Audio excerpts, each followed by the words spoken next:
Hi guys, this is Mr. Corzine. I want to go over these notes for the first couple of sections of chapter 4. I think most of this should be review for you, okay?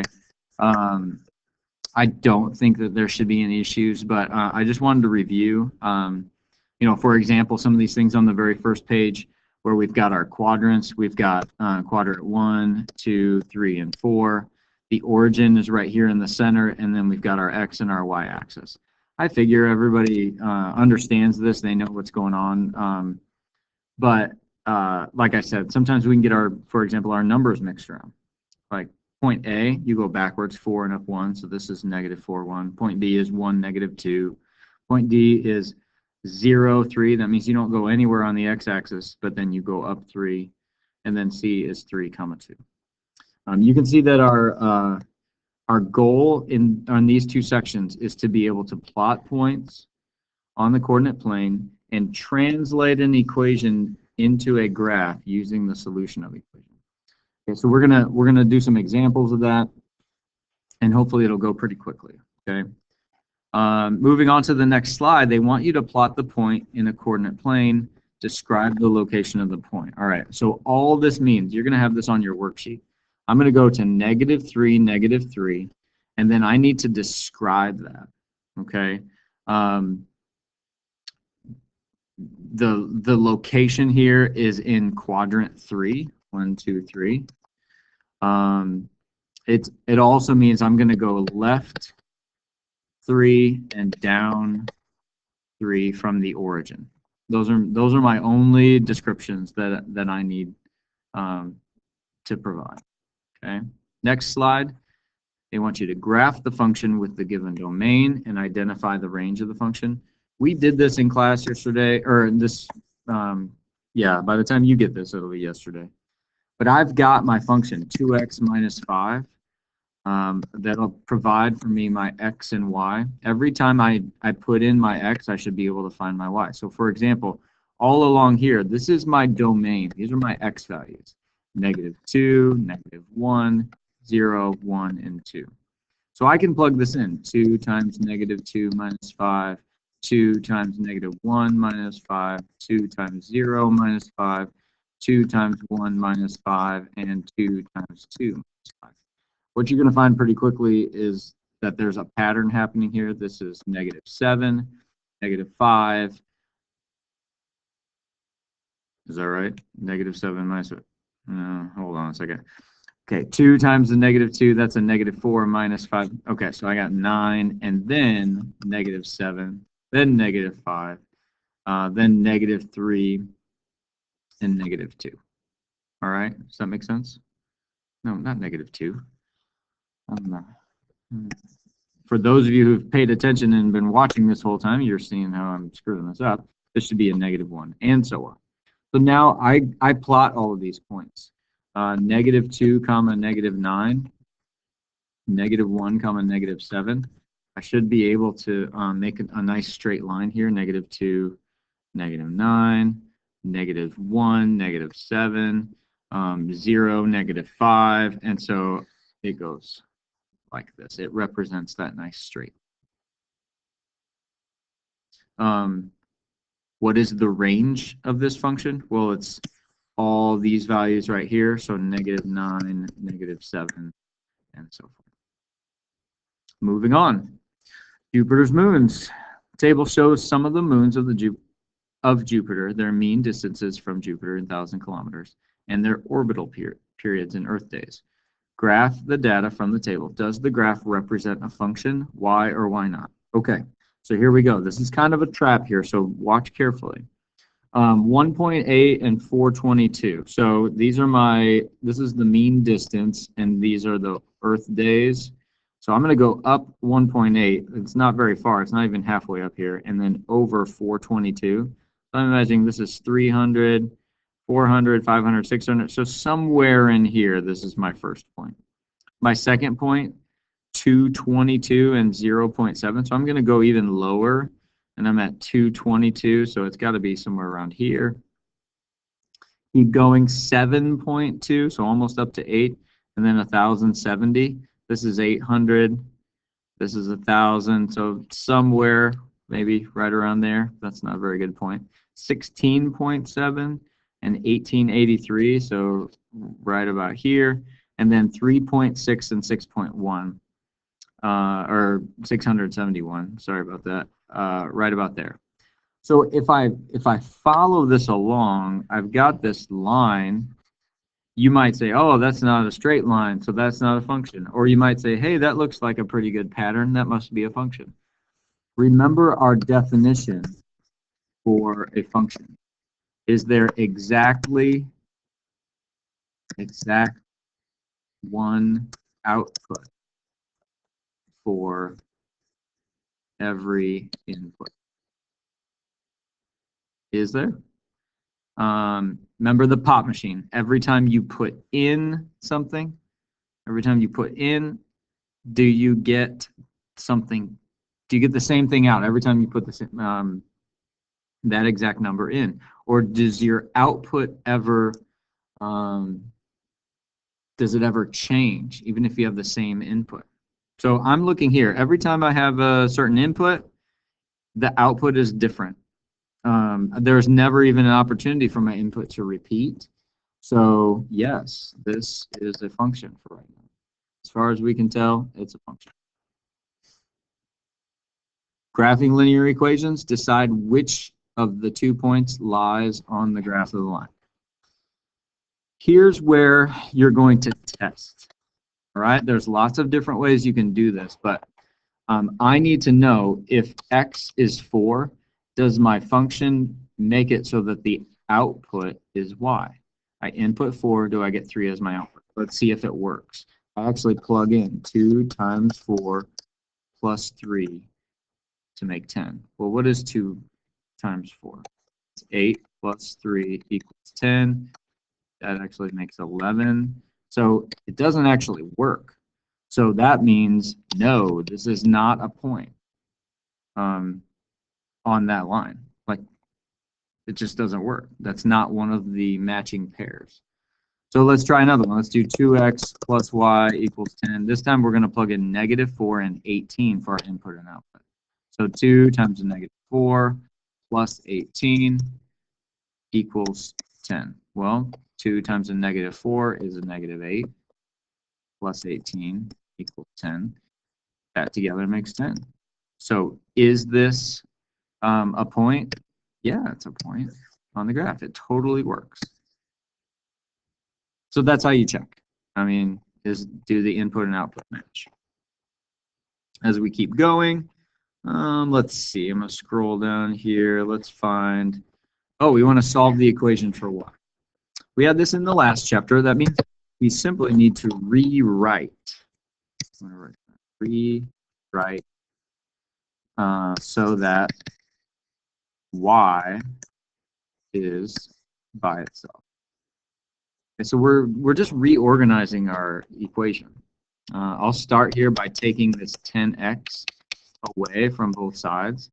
I'll cancel that out, and now I just have 5y over here, and then I've got a 25 minus 10x. Or I could have had a -10x, either way. Now I do this move where I get rid of the -5 by dividing by -5 on both sides. That cancels out. Now y is by itself, but I have to divide each one of those terms by a -5. 25 divided by a -5 is a -5. -10x divided by a -5 is 2. That's a positive 2x. So here is my new equation. Or you could have written y equals 2x minus 5. And that's more, this is slope-intercept form. This is probably the more popular one, what we're going to end up wanting to do with this. Okay, now we want to graph this equation. How do we do that? Well, you just make an input-output table, and they're telling you, hey, we can use these numbers as our input, as our domain, and then see what the output is, create some ordered pairs, and then we can put it on the graph. So I'm going to put my input, output. I'm going to leave some space in between to show what's happening. I'm going to do y plus 2x equals 6. I don't like how that's set up, so I'm gonna put y by itself. I'm gonna subtract 2x on both sides, like so. So I can get y equals negative 2x 6. And now I'll do my math. Negative 2x 6. Here's negative 2, 0, 2, and 4. I didn't have to rewrite this equation. I could plug in negative 2 for x and then solve for y every time. But I think I just want to reorganize it and do it this way. So it's negative 2 times negative 2 plus 6. So that ends up being 4 plus 6, that's 10. And then I do negative 2 times 0 plus 6, and that makes 6. And then I do negative 2 times a positive 2 plus 6, and that makes, what is that? 2. And then negative 2 times 4, that's a negative 8 plus 6. What does that make? Well, that makes a negative 2. So I'm basically going down by 4 every time. It's going to make a pattern. Here's my ordered pairs, negative 2, comma 10, 0, comma 6, 2, comma 2, and 4, comma negative 2. Now I just have to put them on the graph. Here's a negative 2, 8, 10 right here, 0, comma 6. I've got 2, 2, and I've got 4, negative 2, just like that. And there is my my function, my graphical representation of my function that originally was just an equation up here. Okay. Ooh, we've got some special functions now. You're going to see some special functions, and here's basically what I'm going to say. If x equals 3, I'm going to make a little table. Here's my input output. X equals 3. That means x is always 3. Forever. Even if y is 0, or y is 1, or y is negative 1, or y is 4, or y is negative 4. It doesn't matter. Even if y was 100. X is always going to be 3. That means I'm going to go over 3 and put it on 0, over 3, put it on 1, over 3, negative 1. I can over 3 and 4, over 3 and negative 4. Do you see what's happening? This makes a vertical line. Okay, a vertical line. There's another one, y equals 1. Well, I'll change colors. Make it a little more interesting. X and y. That means y is always 1. 1, 1, 1, 1, 1. No matter what the input is, the output is always 1. So I could have 0, I could have negative 1, I could have positive 1, I could have negative 4, or positive 4, or negative 100, or positive 100, any of those things. When that happens, I go 0, 1. I go 0, negative 1. I go, I'm sorry, let me start that over again. I got a little carried away there. I go with my ordered pairs again. My ordered pair is 0, 1, 0, 1. My next ordered pair is negative 1, 1. My next ordered pair is 1, 1. My next ordered pair is negative 4, 1. My next ordered pair is 4, 1. You see what's happening here? It makes this horizontal.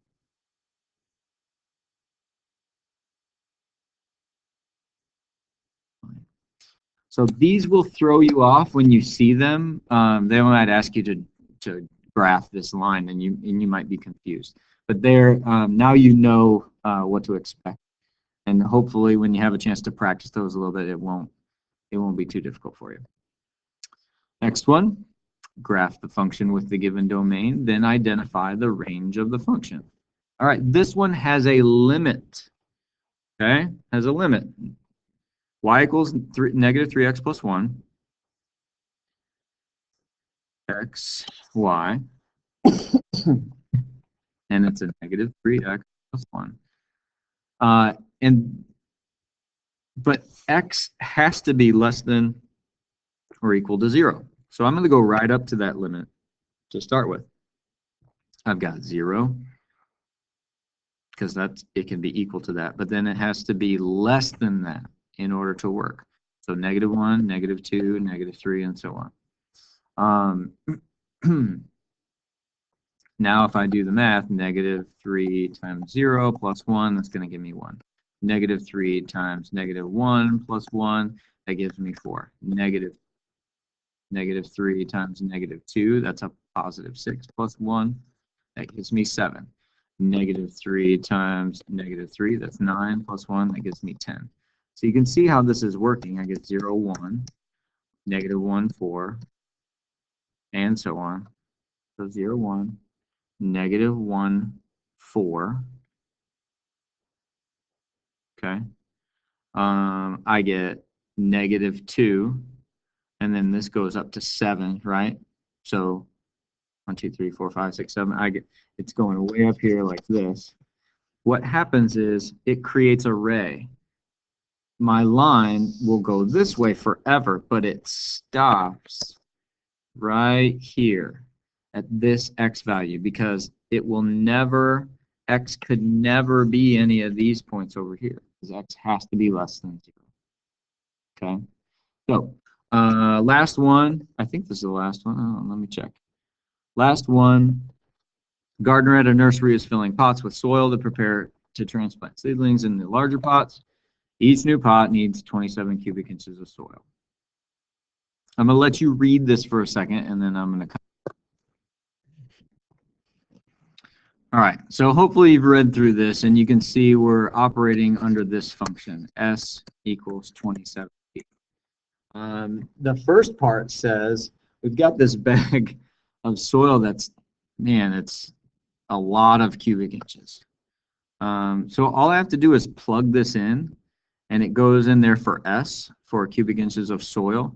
So 3, 4, 5, 6 cubic inches is equal to 27 times P.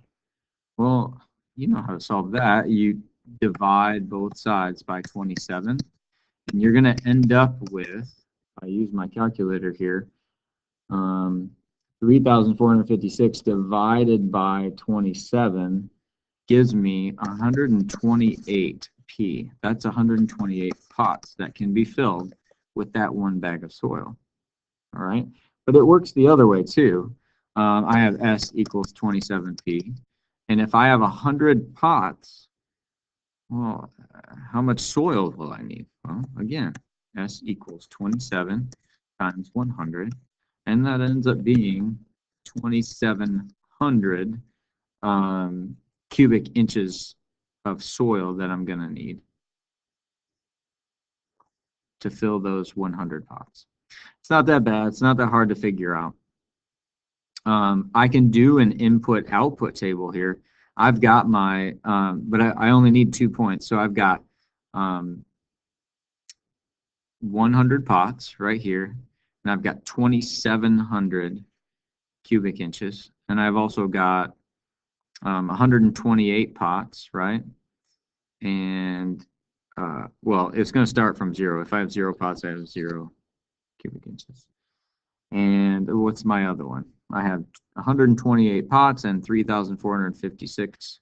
So it's going to go right here, 3,456, right in the middle. And just draw my nice straight line through the middle. It starts here. It doesn't go past the origin. But that's basically what I'm looking for. I can plug in any points along the way. They will all fall on that line. All right. So I know we've done a lot here. Here is your homework. You started this last night. Whatever you didn't get done, don't worry about the circle problems. I took out all the ones that you're not going to do. So you do all of them on there. Finish this Thursday. And go ahead and move on to your next lesson because there's more to it than this. All right, take care, guys. Bye.